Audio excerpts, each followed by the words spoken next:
Go. Give a big round of applause for John Cracker. So how does it feel to have climbed Mount Everest and have a story published about it?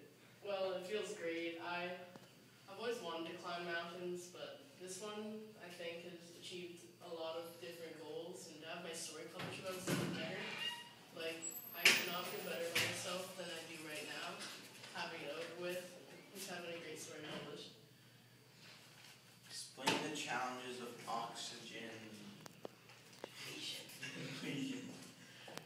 Well, a lot of the challenges in oxygen depletion are things like you can lose brain cells and you can die, but I had to go through that because I was at the top of the mountain without any oxygen, and I had to go back down to the second base camp to get more oxygen. It was slightly scary. Was it brutally cold out? Yeah, there were many storms up there, and I lost many members from them.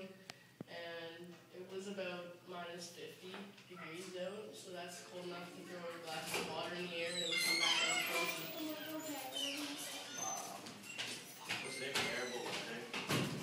Yes. As I just said, there were many, many storms. Was there any view of Yeah, there were, at the top of the mountain, I could see all over Tibet, and I could see all of Africa pretty much. It was actually awesome, but I was just so tired I didn't really realize how awesome it actually was. So, What had inspired you to climb such a great mountain, the largest mountain in the world? when I was a kid, I'd always be into climbing mountains. I always would watch documentaries about them, and I knew that I'd one day climb Everest. So I started to climb small mountains when I was about 15, and I moved up, now I'm about 35. I moved up to Everest, and mountains as big as that. I'm trying to climb all 7 peaks. I heard that a magazine wanted your story to climb Everest, but you said you would only climb it for the whole mountain. Why? Well, because if I was going to Everest and leave my family for a couple months, I'd rather go to Everest and climb the whole mountain than just sit around at the base camp and not climb at all. Did you ever run into any trouble with oxygen loss or no oxygen left in your tank? Well, it's actually a funny story.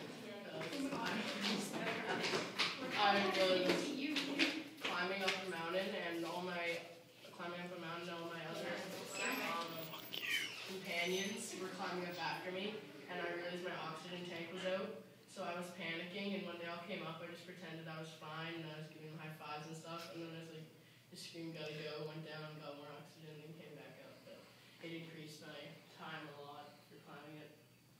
Do you regret climbing the mountain? Do you wish that you could have stayed with your family? No, I think it's made me a lot tougher, and I've learned the more experiences that we shouldn't take our lives for granted, because I've had a lot of troubles up there and a lot of dangers, and my family missed me and I missed them, but I think it's just good that I got out instead of, because it's my dream to climb Everest, so I got my dream done, and I'm probably not going to go back to any other mountains.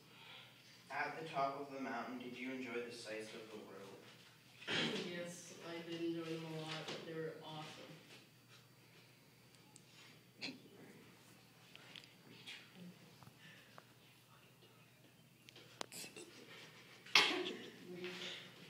When you got back to your house, was your family happy? Were they worried if you were gone? Well, they were actually extremely happy that I was back home safely, but I suffered frostbite on my fingers and toes, and that's what they were worried about, just getting me to the hospital, and I just wanted to rest. How did you feel with your crew members dying? Well, it felt terrible, and I was kind of scared because I was only with 2 more people.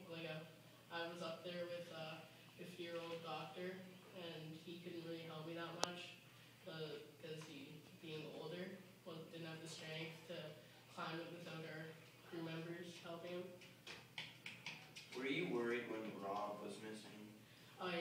because he was our main director of the whole mountain climbing.